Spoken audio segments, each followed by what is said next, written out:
ሀ ግዕዝ ሁ ካብህ ሂ ሳልስ። ዛሬ የሚጀምረው ትምህርት በሀገራችን የቄስ ትምህርት ቤት እንደሚታየው በየኔታ በቆሎ ተማሪዎች መካከል ያለውን ብጤ አይደለም። ወይም በምዕራባውያን ዘንድ እንዳለው መምህርና ተማሪ በሚለው አደረጃጀት የተዋቀረ የትምህርት ስርዓት አይደለም። ሁሉም የሚያስተምርበት፣ ሁሉም የሚማርበት፣ ሁሉም የሚተችበት ወይም ግብር ስራ ነው። ሁሉም የሚተችበት ተግባረ ግስ ነው። የኢትዮጵያውያን ሱታፌ በስነ ጽሑፍ በሀገር ልጆች ተሳትፎ የሚካሄድ ቋንቋ ምርምር ነው። ፊት አልሰጥም የሚለው አስተያየት ሆነ አጸፋ በዚህ ጉባኤ አንዳችን ቦታ የለውም። አጥቂ የለም፣ ተጠቂም የለም። ተመራማሪና ተባባሪ የትግል አጋር እንጂ ሁላችንም በኢትዮጵያውያን ጥላ ውስጥ ለፍቅርና ለፍስሐ በፉጨት የተጠራራን ባልንጀሮች ነን። ትሕትናና እውነት ብቻ በመካከላችን እንድትነግስ ትልማችን ከዳር እንዲደርስ ዘብ እንቆማለን። ታዳሚው ሁሉ ይህን እውን ይሆን ዘንድ የበኩሉን ጥረት እንዲያደርግ ይጠበቃል። ሀ ራብዕ ሄ ሐምስ ህ ሳድስ። ትሕትናና ፍቅር የጉዞ መስመራችን ከሆነ ዘንዳ ነገሬ እንዲያዋዛልኝ በዚህ ረገድ አንድ ወግ ባጫወታችሁ ደስ ይለኛል። ቀኝ ዮፍታሔ ንጉሴ በአንድ የኪነ ጥበብ ስራቸው ውስጥ ቀዳሚ ኃይለ ሥላሴ በሚከተለው መልክ ገልጿቸዋል። ሰው ያለ አንዳች ነውር አይፈጠርም። የአፄ ኃይለ ሥላሴ ነውራቸው ሰው መሆናቸው በቀር ሌላ ነውር አላገኘውባቸውም። ግራ ላይዞ ለሰው ልጆች ተገቢውን አክብሮት መስጠት አግባብ ነው። ይህ ግን በብዙ መስመር ስቷል።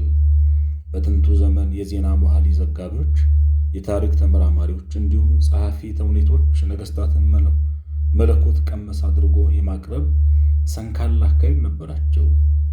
አንዳንድ ሀያሲያን ታሪክ የድል አድራጊዎች ገድል ነው የሚል ሀቅ ጽልመታዊ አስተያየት የሚሰጡት ይህ አይነቱን አግድም አደግ አካሄድ አስተውሎ ይመስላል። የሰው ልጅ ምንም መልካም ቢሆን ከሰውነት ሊጨምር አይችልም። ስለዚህ ያለ ልክ ማጋነን ስተት ነው። ሰው ሊሳሳት ይችላል ማለት ደግሞ የታሪክ እማኝነቱ ሙሉ ለሙሉ ታማኝነት የለውም ማለት አይደለም። እውነት ከውሸት ጋር ተቀይጦ ሊቀርብ ይችላል። ባይሆን ቅይጡን ከእውነት እንዴት እንለይ የሚለው ጉዳይ ላይ የመፍትሄ ምርምር ማድረግ የኋላዊ ፍጡራንን ይጠይቃል።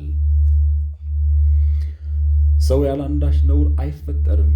የአፄ ኃይለ ሥላሴ ነውራቸው ሰው ከመሆናቸው በቀር ሌላ ነውር አላገኘውባቸውም የሚል የቀኝ ዮፍታሔ ንጉሴ ንግግር ሰው በኋላዬ በነቢብና በገቢር ወይም በአሳሰብና ባነጋገር በስራ እንከን አልባ እንደሆነ ሰው መሆን ጎድሎት እንደሆነ ታሳቢ ያደረገ ንግግር ነው።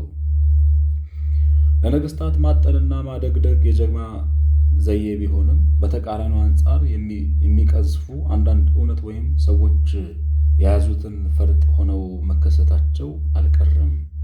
በዚህ ረገድ የሰማሁት አንድ ታሪክ አለ።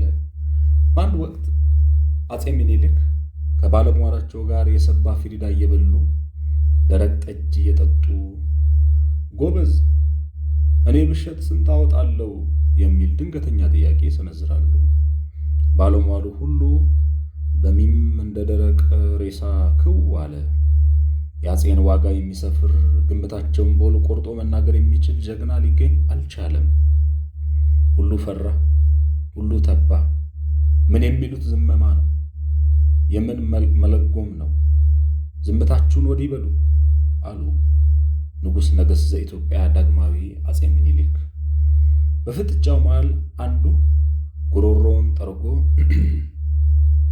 ጃንሆይ ግምቴን ቆርጣችሁን ንገሩኝ፣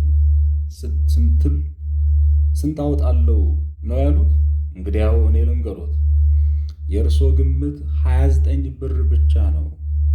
ቢሸጡ ከ29 ብር በምንም መልኩ ወደ ላይ ፈቀቅ ሊሉ አይችሉም አለ። በግነት፣ ቁጭትን፣ መደነቅ በተቀላቀለበት መንፈስ እንዴት ጃል፣ በምን አግባብ ነው 29 ብር ብቻ የምትገምተኝ? እስቲ አብራራው አሉ። ተናጋሪው ጃንሆይ ጌታችን መድኃኒታችን ኢየሱስ ክርስቶስ በይሁዳ የተሸጠው እኮ በ30 ብር ብቻ እንደሆነ የሚጠፋውት አይመስለኝም። የፍጥረት ሰራይ ወመጋቢ በሰብአውያን ፊት ዋጋው 30 ብር ብቻ ከሆነ እርሶም የቱን ያህል የሰማይ ለምድር ቢከብዱ ጌታችን መድኃኒታችን ኢየሱስ ክርስቶስን ይበልጡታል ብዬ ማሰብ ሸፍጥ ነው። ስለዚህ ዋጋው 29 ብር ብቻ ነው። ደረጃውን ይወቁ። 29 ብር ከፍ አይሉም። ለሰብአውያን ትዕቢት የጤፍ ሽርፍራፊ የምትሆን ቦታ አልተውም ማለት ነው። አምላክ በትሕትናው ትስብእት ወይም ሰው ሲሆን፣ ሰው በትዕቢቱ አምላክ ለመሆን ይጠራራል።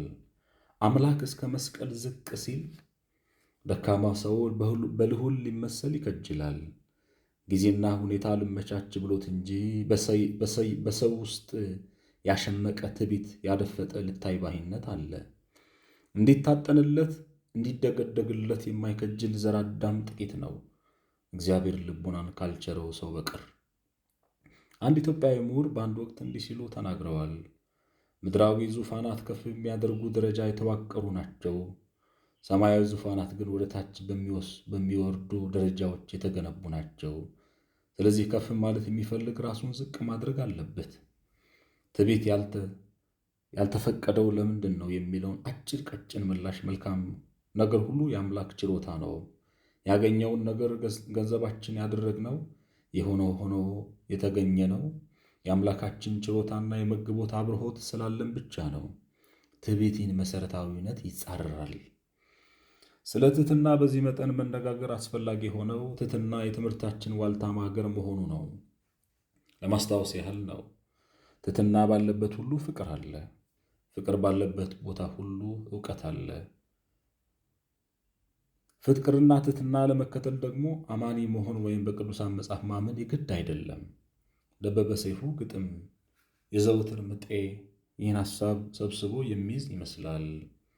የዘወትር ምጤ አይደለም ለክብረት ለንዋይ ተዳምሮ፣ አይደለም ለሹመት ለተጫፍሮ ኖሮ፣ አይደለም ለዝና ለጠፊ ውሎ አድሮ፣ ለትሑት ሕይወት ነው እኔ መሯሯጤ፣ በዘልማድ ጉዞ አለመምረጤ፣ ደቂቅ ብርሃንን ውበት ፍቅር እውነትን ለመገላገል ነው የዘወትር ምጤ።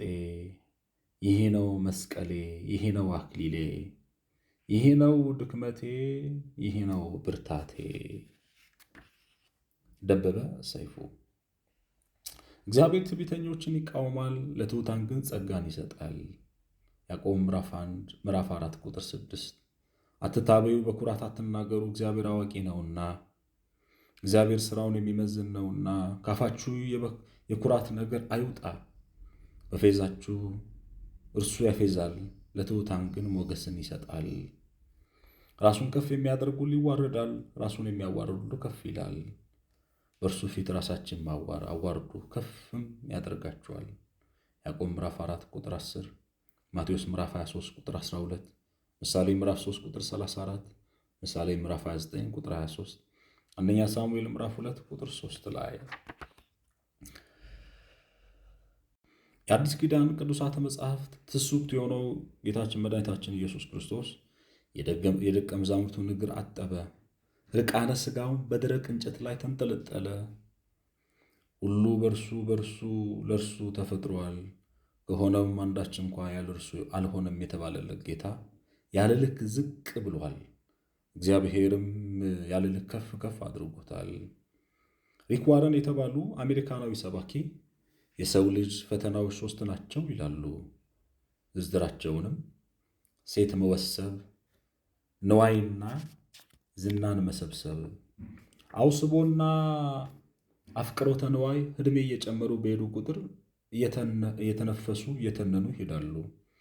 መፍቅሮተ ዝና ግን እስትንፋሳችን ከኛ እስኪለይ ብቻ የሚለይ ነው። በእርግጥ ይህ ሰው እንደሚለው ከሆነ ለሰው ልጅ የፈተናዎች ሁሉ ፈተና ትዕቢት ወይም ጉራ ነው። እግዚአብሔር ከዚህ ሕይወት ይጠብቀን።